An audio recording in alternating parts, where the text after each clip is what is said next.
Sabe aquela habilidade que a gente usa o tempo todo, mas que na verdade talvez não domine tanto assim?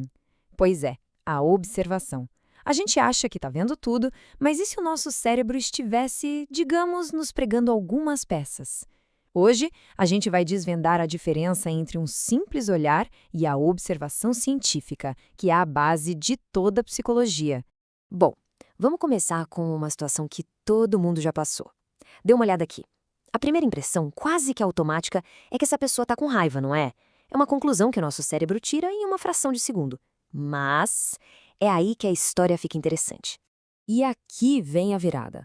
O que parecia ser raiva era, na verdade, um estado de concentração profunda. Essa pequena confusão já mostra perfeitamente o problema. A nossa tendência de pular direto para a interpretação, em vez de só ver. É exatamente por isso que a observação precisa ser treinada. Então, fica a pergunta no ar, né? Se observar é uma coisa tão natural, por que a psicologia dedica tanto tempo e esforço para ensinar isso? A resposta é bem direta. Para um psicólogo, observar não é sobre dar um palpite, é sobre ter precisão. É aqui que a psicologia transforma a observação numa verdadeira ferramenta científica. A gente chama isso de observação sistemática. O objetivo é criar um método bem rigoroso para a gente conseguir separar os fatos das nossas interpretações. É a base para entender o comportamento humano sem os filtros dos nossos próprios julgamentos. E na prática, olha, a diferença é gigantesca. Dizer que alguém é agitado é um julgamento, é um rótulo. Agora, registrar que a pessoa se levantou da cadeira 5 vezes em 10 minutos, isso é um fato. A observação científica busca exatamente isso, dados concretos, sem adjetivos, sem achismos.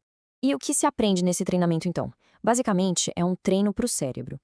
Aprender a focar nos detalhes, a segurar aquele impulso de já sair tirando conclusões, sabe? Fazer essa separação bem clara entre o que é fato e o que é interpretação. E, claro, registrar tudo de forma muito cuidadosa. É uma verdadeira disciplina. Isso tudo nos leva a uma crença muito popular.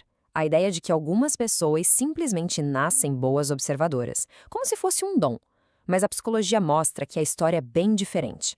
Então vamos colocar a pergunta direto na mesa. Ser um observador especialista, naquele nível Sherlock Holmes, é um dom que já vem de fábrica? Um tipo de superpoder?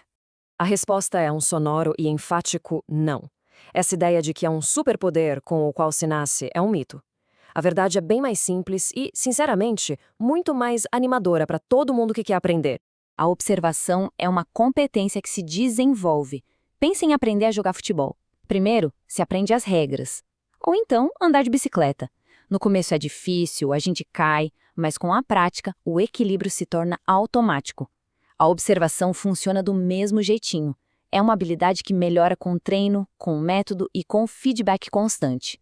Ok, já entendemos o que é observação sistemática e que ela pode ser treinada. Mas onde exatamente ela é usada? A resposta vai desde a clínica de terapia até o dia a dia de uma grande empresa.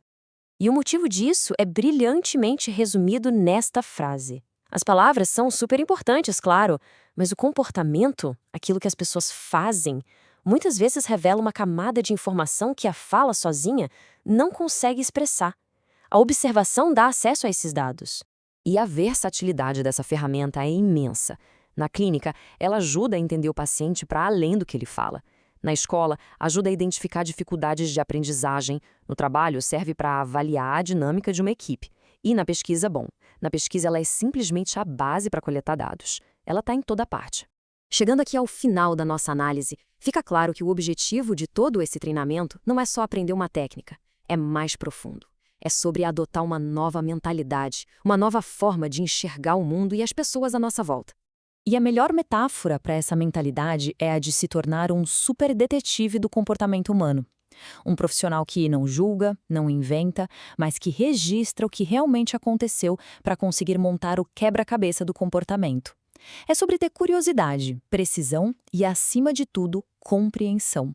E fica aqui uma reflexão final para a gente. Quantos detalhes cruciais sobre as pessoas ao nosso redor e sobre nós mesmos passam batido todos os dias simplesmente porque estamos ocupados demais julgando em vez de só observar? Talvez a arte de observar comece com essa simples vontade de enxergar o mundo com um pouquinho mais de clareza.